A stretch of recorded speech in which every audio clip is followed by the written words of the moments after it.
Hi, everybody. Travis Wilson from WisSports.net coming at you again for our special Coaches Corner series that we've been doing, talking to high school football coaches and high school coaches in general around the state to get their perspectives on the goings-on right now and just coaching in general.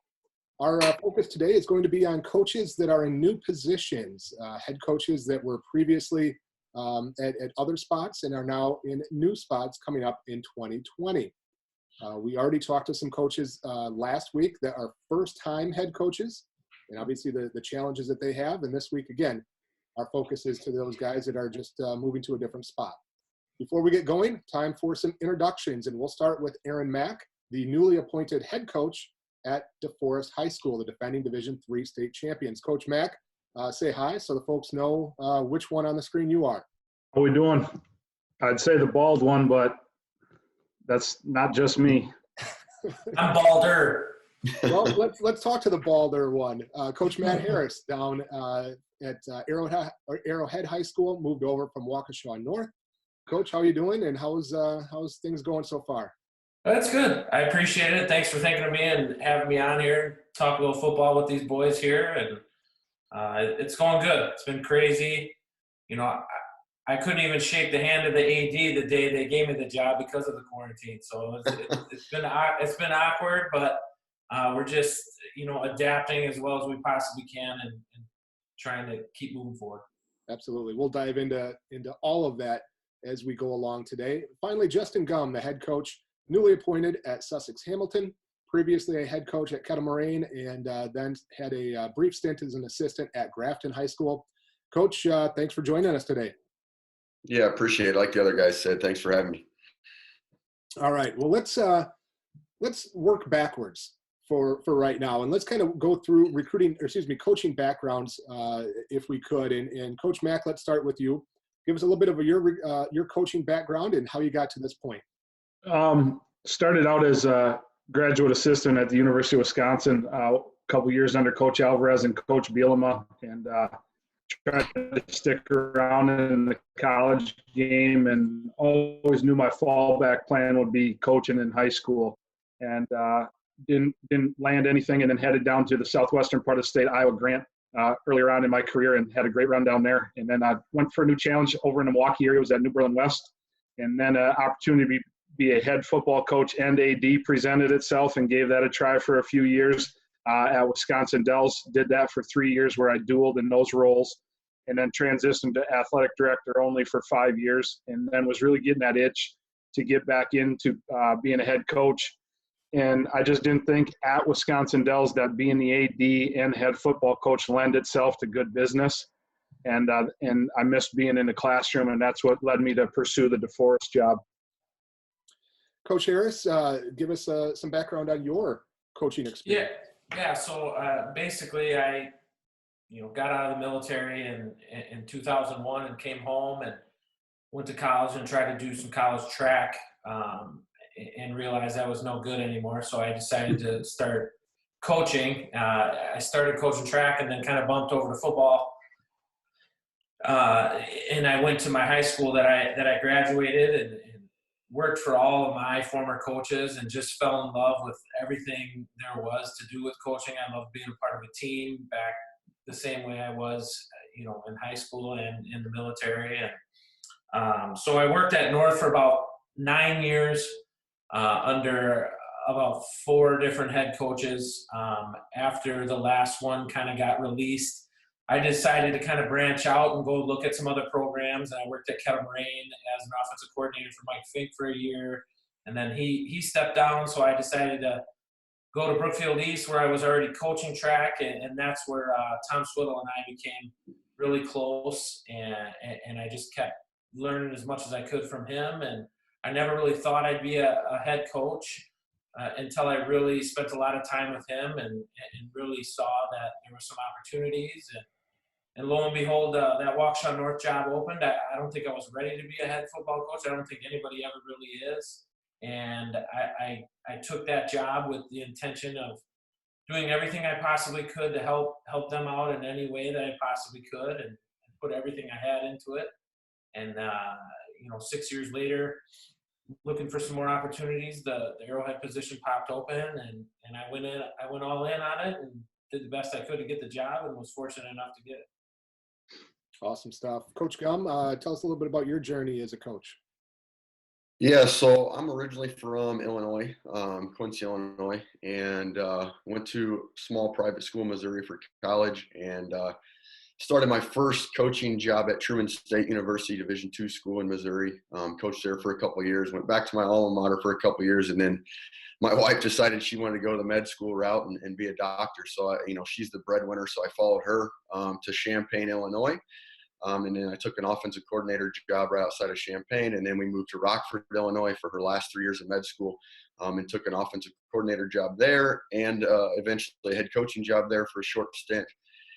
And then she got a residency job at UW-Madison, and so we moved to Madison and back to Aaron's neck of the woods, and so we took a job at Madison East as a defensive coordinator for Steve Arado, and great experience, getting over, especially on that side of the ball. I'd never been before, and so I learned a ton as a coach. And then Kettle Moraine opened up, and we knew we wanted to get this direction anyways. And it was a pretty prestigious job if you're looking across the state, being in the Classic 8. And honestly, if it hadn't opened as late as it did in June, and had, I know David Braun, him and I have worked together in the past. He's now the D coordinator at North Dakota State, and he's an alum there and played for Fink. And so there was a nice connection there, and was super fortunate to get that job. And did some good things there, and then had my first kid after 3.5 years there. Had my first child, and thought it was a good time to there were some different things going on at Kettle Moraine, and thought there was a good time to transition into an assistant job. And so I took the job at Grafton as a teacher and coach as well. And thoroughly enjoyed my time there. I have nothing negative to say about my experience, but it made me realize I just needed to be doing the head coach thing again. And that's where my passion was, and that's where my niche was. And so, Hamilton came open. It's 10 minutes from my house. It was a job that I've always had an eye on since I moved in the state. I think that has a lot of upside, and the growth is tremendous, and the ceiling's extremely high. And so when the job came open, kind of went all in on it, and yeah, fortunate enough to be where I am today. And unlike these other guys, I was fortunate to get it ahead of the quarantine. And so, I've made some transitions through that I was super fortunate to make. So, as you guys were looking at making changes and, moving to a different position, whether it is the one that you're in now or some of the other jobs that you've had in the past, what are things that you weigh out when you're looking at making a move? What goes into that decision, whether it's advancement, whether it's changes in your personal life, what have you? What kind of things have played into those decisions over the years? Coach Harris, let's start with you. I guess for me, it's a comfort thing. Do I fit in the community? Do I fit with the type of people that are there? And that was a big thing for me, just getting to know. I mean, I know Arrowhead. I played high school football here in the 90s, so I knew everything about the program there was to know. So I was really comfortable in knowing that I could be successful if I went there. I'd have a harder time, say, going to DeForest because I know nothing about the area, and I wouldn't feel comfortable being there. But that's probably the main thing for me, is just feeling comfortable in the situation, in the community. That's been a big thing for me. Coach Mack, as you were making that decision to not only get back into coaching, but move to a different district, move to a different job, all of those different things. I know we had some conversations along the way, but what went into that decision, and ultimately DeForest being the right decision? I think my comfort being back around the Madison area, and it was always really a family goal for me and my wife. And now that we have 2 young kids, one of the goals as a family was always I think we wanted to lay our roots around that Madison area. And we had a couple of schools that we both felt comfortable in, communities that we both felt comfortable with. And really, when that DeForest job opened up, it was a really good fit, as Matt talked about, and comfortable with the people and the assistant coaches and all those types of things. But number one, it was good for my family, and still a good professional move, which probably changed a little bit when you were younger. when you're, looking at jobs, you're trying to move up in the rankings. And obviously I believe I did that with this DeForest job, but I think there's different things that have to drive you to make sound decisions, both for the program and for your family. Coach Gumm, you mentioned the changes that you've made have a lot of times been dictated by, the personal part of it and moving for different jobs and things like that. As you were considering all those things, and now that you've become a little bit more settled, what went into, going from Kettle Moraine to Grafton, and then Grafton getting back to the head coaching job at Hamilton? I know you talked about it a little bit, but if you could maybe expound on that a little bit. Yeah, so, and a touch on Aaron's fact a little bit, I commuted from Madison my first year at KM. It was crazy. But I do think that says a lot about the city of Madison and how special it is. But I also think like family is a huge part of that. So when we moved to this area, that made things a lot, easier. My in-laws live in Mequon, and so Grafton made a lot of sense from that standpoint. You know what I mean? And they watch my 1-year-old or 1.5-year-old, and so or my mother-in-law does. So that made that transition make a lot of sense. And then, now I lived in Brookfield for, my time, my last 2 years at Kettle Moraine, and have since moved to Menominee Falls. And so, just being around family has been huge. And now being able to be close to the in-laws, having that as a combination with it, and then also being able to be close to our lot of families at Hamilton now. And I think Matt touched on it as well, is fit is a huge part of that. And I'm pretty professionally driven, and I think that's a big part of it, but as well, I think a huge part as well is just that comfort. And there's certain administration and things out there that just feel right. You know what I mean? I think there's certain, I like, those old school type ADs, you know what I mean? I like guys that are about, doing things certain ways. And so that was a huge draw for me, as well as, I think the growth of Hamilton is extremely, extremely attractive. It's one of the fastest growing school districts in the state. And so with all the housing that's going up, and then being able to get back to playing an extremely high level of football in the greater metro and being back at the Division I level is extremely attractive as well. Coach Harris, you mentioned earlier maybe not being quite ready to be a head coach when you first got hired at Waukesha North.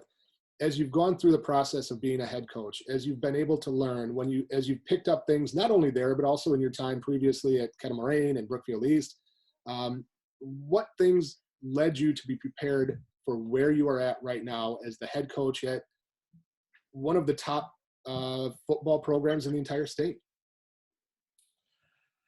I just think, going through, just the logistics of learning what it really takes to be a head coach. Everything from 5th grade youth football all the way up to, to varsity football, and dealing with all those little things and coming up with your ways. And, when I originally took the head football job at North, it just was like, you don't realize how much really goes into it and how much work goes into it. And, so just being able to like basic on the job training, I've talked about this before, like Arrowhead's obviously it's a premier program. It's looked at as a big deal around, but when I was at North, I looked at that as a big deal to me. It was a big deal, and I worked very hard to make it the most premier program I possibly could. So, my ways aren't really different. I'm just 6 years into it, and I have a lot more experience, and I know all the small details of things that I want to do to make sure the programs run properly. But now, like, I'm learning, like, so many things are so much different. I had 15 coaches to deal with at North. Well, there's so many more kids and so many more moving pieces, and now we have 20 coaches, so it's, it's funny, those things, it's everything seems to be on a bigger level. But I think all the trials and tribulations I went through at North definitely prepared me for this. Coach Mack, how many coaches did you have in your first year at Iowa Grant? 3? 3 or 4. 3 or 4. Different. Yeah, I remember going on Monday night as the JV offensive coordinator. because you wanted to be around those kids and touch those kids. So I would give the varsity to my defensive coordinator, and that would be like a defensive night, and they were running lift. But then I would go take as a single guy, I had that time, and it proved dividends early on. But just little things like that, 3 or 4, I think. Certainly differences in programs all over the state, and it's not just size of program; it's where it's at. The devotion to football at the school in the area. There's just so many things that make programs different around the state, and doesn't make it better, different, easier, anything like that. Everyone's got his challenges. Coach Mack, as you were going through those experiences as a coach in different places, what are some of the things that you picked up along the way that whether it's X's and O's, strategies, offensive philosophies, defensive philosophies, whatever, that you're looking to implement at DeForest? Anything that's going to be different than maybe what you've done in the past? I think the big thing that has prepared me for this DeForest job is my AD role. Managing a staff that size is similar to managing, my athletic department, and the difference in how you have to lead people and the different needs that they have. So I think that's a lot of, what I'm going to take into this role is that CEO type of mentality. And obviously I'm going to put my stamp on things with the program, but they have a great tradition of football there. And the thing that was attractive to me, which, isn't for everybody, is they had a staff. I didn't have to overhaul it or find guys. They had people in-house, and I did my homework early on to make sure I would be a good fit for them and vice versa. So, really none of the X's and O's things as it is the head coach management of the CEO and making sure the good of the program from 5th grade on up and all those types of things. I think that's the thing that I really take into this position. Obviously, anytime that you make a move or you go to a different school or you take over a new program, there's a lot of things that have to be figured out before everybody sets foot on that field Friday night in week 1. Coach Gumm, how far have you been able to get in those preparations, whether it's staff, whether it's implementation of offenses and defenses, just within your coaching staff, obviously? You mentioned earlier, you got hired earlier than our other guys here and many of the other coaches. So you've been able to get a little bit of a leg up, but where are you at in that process?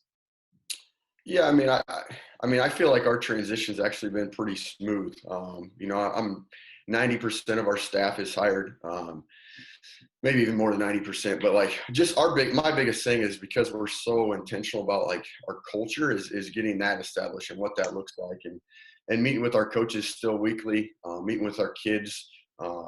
Being able to delegate certain responsibilities to our assistant coaches and making sure they're staying on top of that. And we were able to get 2 morning workouts in, prior to everything happening. And so that was able to develop a little bit of a culture and expectation, and in between sports and things like that. So there was a lot of benefit there. And we had our first team meeting with players and parents. And so I've been able to develop a relationship with some of them, which has been big. But it's been unique being able to transition everything virtually now. It's definitely not the same. Coach Harris, I know that you've been very active in getting your staff in place and have tweeted out and posted some of the guys that are joining you, some former head coaches, a lot of former college guys, other assistant coaches from the area. Where do you feel you're at in that process of getting everything in place so that when things open up, when we get back to summer workouts and in the season, that you're in a good spot, ready to go? Yeah, especially with the communication, it's tough. I think that's exactly why I tweeted a lot of those guys out, just so parents could see, hey, these are the guys that he's hiring, and it has generated a little bit of interest in what we're doing. I mean, most of those guys were on the staff last year, so it wasn't a big surprise to the kids of some of the guys coming back, but that's been the hardest part, because I'm a big relationship person, and when I'm hiring new coaches, I want to sit down, I want to shake your hand, I want to really get to know the person, because these guys know as well as I know if the fit isn't there, on a personal level as well, it always ends up causing problems in the future. So that's been hard. You can't do that over the phone, and so I would say we're pretty much, our staff is pretty much complete now. I was fortunate to bring a couple guys with me, so that helped and didn't make, the transition as hard because I had about 7 or 8 guys that were coming with me already. So that made it a little easier in that I didn't have to hire a full staff. And then it was just getting to know those guys. And there's some really special guys that are in the area, in the community. And once I realized they were a fit with me, it was a done deal. And I feel really good with where we're at as a staff. Coach Mack, as you were going through the process of applying, interviewing, being involved in the discussions for the DeForest job, how much input or did you get input from the school in terms of, okay, these are the assistants that are interested in staying around, here's the opportunities that you have to bring in your own guys? Like, how does that process work as you come in to be a new coach? I think you gotta do that intel on your own. I think having a relationship or reaching out to the athletic director, but then I went directly to the staff. I went directly to Coach Minnick, who was retiring, and used him as a resource and developed a good relationship with him in that process, and really just asked what guys were going to be interested in. In that situation was a little different because some of those guys had applied for the head job and had interest in it. But I was very confident, I want to say all but one, I think, are returning from that staff. So it was good to do that intel and reach out and do that early work throughout the process because it was a longer process. So I just kept reaching out to people and kind of making sure that fit would be good and that they were interested in staying, that it would work for both of us. So it was just kind of that intel of, relationship building and calling people that you have contacts with or, common relationships with, and when that throughout the process. Coach Harris, at your time at North, we have talked about, and you have talked about very openly, some of the challenges that are involved with, that we're involved with being a school in a multi-high school district, the demographics and things that you had to work with as well. How much did that frustration or those challenges play into, ending up at Arrowhead or pursuing a different opportunity perhaps? Really not that much. I mean, for me, I've been vocal about it, because I just feel like there are some things that people don't understand or don't know unless you're a part of a program like that. But, because of that, because of those circumstances is not why, why I decided to pursue this job. I think when I was 16 playing against Arrowhead, I always saw that program as like somewhere I would dream of coaching. So it wasn't like I was actively seeking to go find a different job because it is difficult at North. But I was still committed to doing everything I believed to getting North, competitive and getting them over the hump. And you know what, I'll continue because I am a community member of Waukesha. Like anything they need, there's fundraising things. Like I have no problem helping them with those things because I do believe there is some issues that could be fixed for especially for North and South, and especially as North enrollment declines. Like there are some things that still need to be taken care of, and I hope the next regime, keeps fighting for what's best for those kids, and ultimately that's what it's always been about, fighting and doing what I believed was right for those kids that I coached in that school and that program. And I'm going to do the same thing at Arrowhead. Obviously the differences are huge. It's totally different, but they still have many issues that they have to deal with, and I'm going to fight for them as hard as I can, the same way I did at Waukesha. Coach Gumm, was it 1 year that you were at Grafton, or was it 2 years? I can't remember for sure. Yeah, 1 year. 1 year. Okay. So Grafton, when you moved to Grafton, that was a program that's certainly improved considerably the last couple of years, but historically had not had a lot of success. What were some of the things that you helped or that you were proud of instituting and being involved in at Grafton to kind of boost the profile and get that program in the right direction and looking like it's going to be, a positive progression from here on out, hopefully? I think there's a couple things there. They've had a ton of turnover, and Jim's done a really good job of being consistent there. Obviously, being there for a year, that doesn't help the turnover from that standpoint. But their youth and the buy-in from their community is like I've never seen. You know what I mean? There's a reason that they are extremely, extremely good in youth football. There's great community support.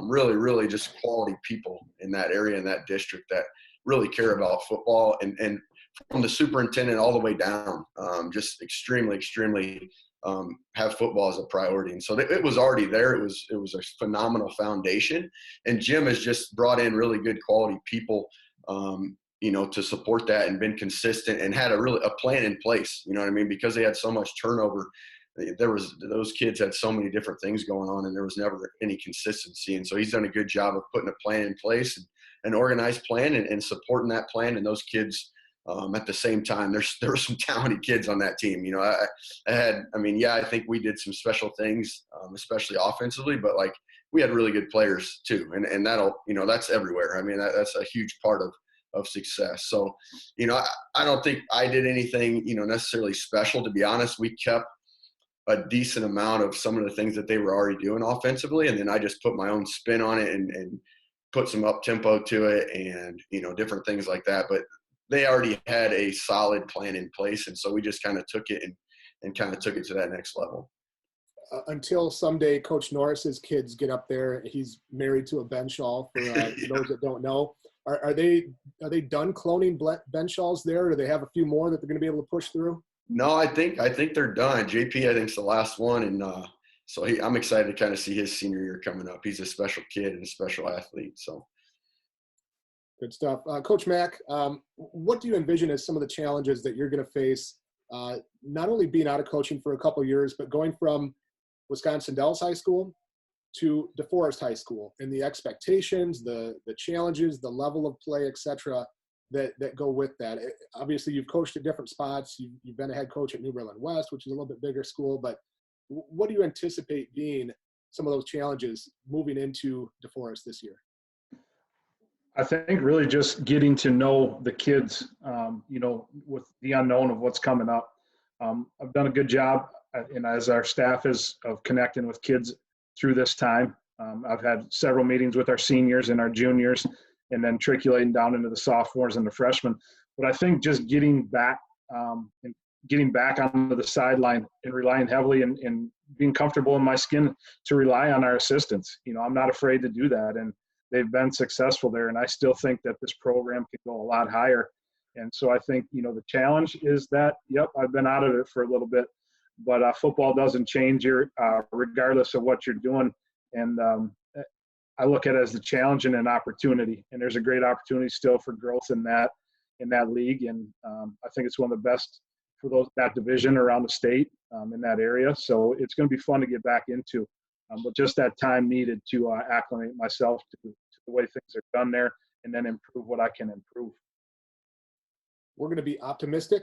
We're going to be hopeful, and everything, and plan on regular high school football this fall. And we're not going to get into the other stuff. We'll leave that for other people. But as we look at 2020, obviously some pretty big changes this year, a pretty large-scale conference realignment going around the state. Now, not everybody's affected as much.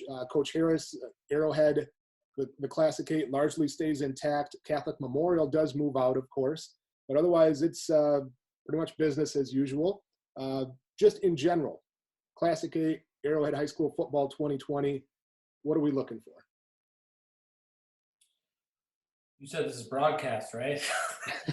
No, they have a ton of talent coming back. Our group, I just love this group of kids coming back. I would think anything short of fighting for a conference championship next year would be selling ourselves short. So that's going to be our goal. We're gonna fight to win every single game this year and be as competitive as we possibly can, not only in the conference but in the state. I think we have a coaching staff that can help with that, and the kids are there. The pieces are there. We just have to put it together in the best way possible. But the Classic 8 is an incredible conference. It's really awesome to be a part of. So I continue to be excited. That was another big reason why I wanted this job, is because I just love coaching in the Classic 8. It's made me such a better coach because I've had to fight to keep up with the great coaches in this conference. I'm going to miss Catholic Memorial. I think coaching against them made me, again, a better coach, because you try to game plan against Bill Young. It's not easy, and there's a lot of, you make a lot of mistakes going up against him, but he's so great, and it forces you to work even harder, and that's why I love the conference. So We were looking for 14-0 perfect state championship, but yeah. I guess we'll take that answer too. Yeah.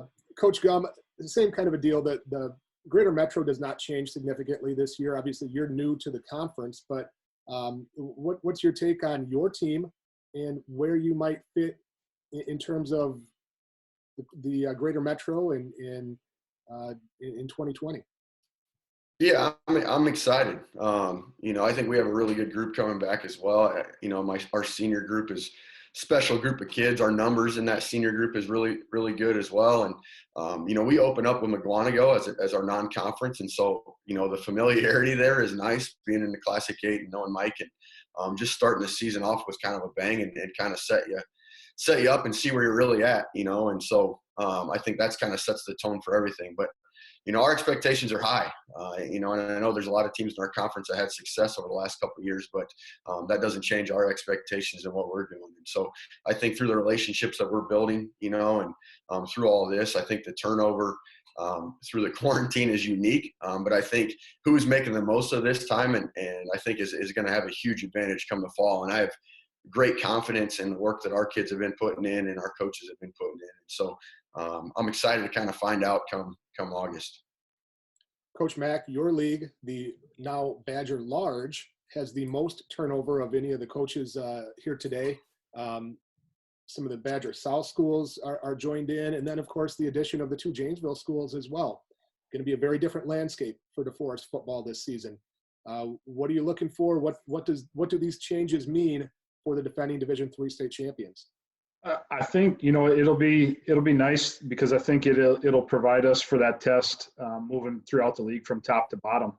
I really think those two schools coming in from the Big 8 will make that conference, that new Badger Large, even more competitive. I really think that they'll do well in the league. And then I think for us is we got a group of kids who are itching to leave their own legacy following the momentum of that state championship.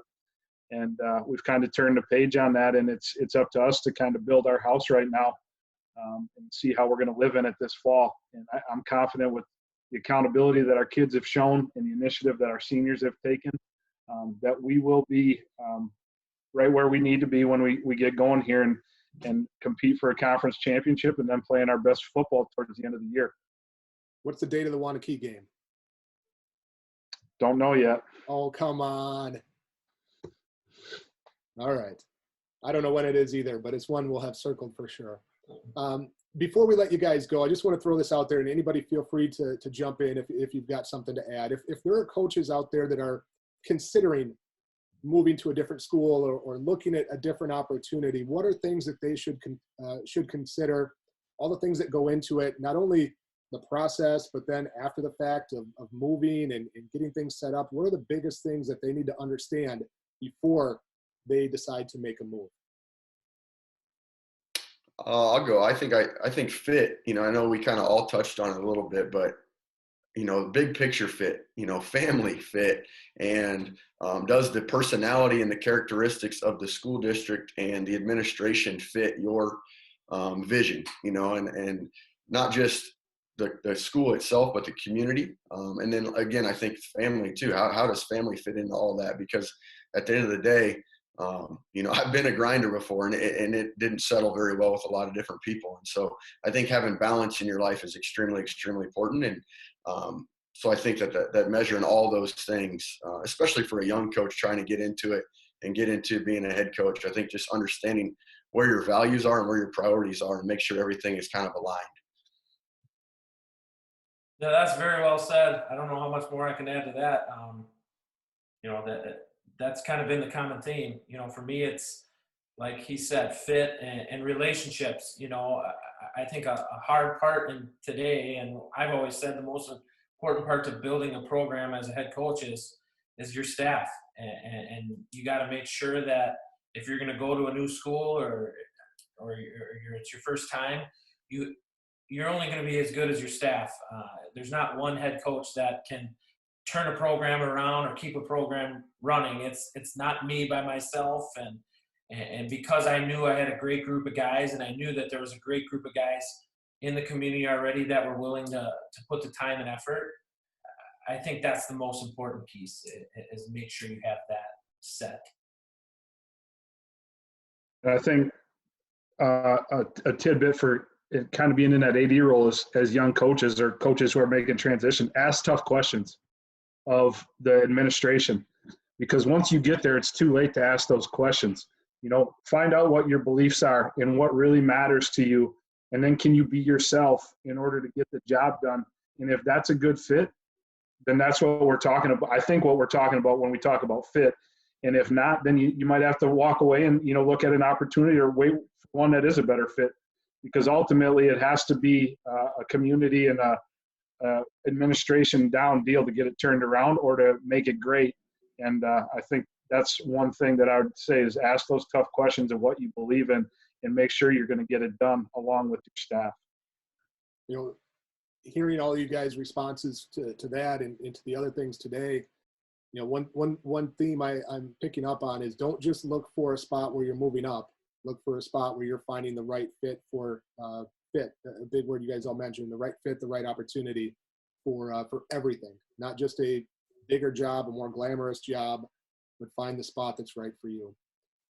With that, we'll wrap things up today, guys. Really looking forward to connecting again when we get a chance to. Didn't get a chance to connect at the Combine and the clinic this year, but you know, hopefully we can connect this summer, in the fall, obviously, and really looking forward to getting things going. I think a lot of people can not think of a whole lot more that they're wanting to do than get back to a Friday night with the lights on, a big crowd. There's a lot of wanting of that going around, not just amongst us in the football world, but just in the communities in general. So thanks, guys. I really appreciate it. Great insight today. And thanks for joining us. For Coach Mack, Coach Gumm, Coach Harris. Again, I'm Travis Wilson, the general manager at WisSports.net. Thanks again for joining us on today's Coach's Corner. We'll talk to you next week.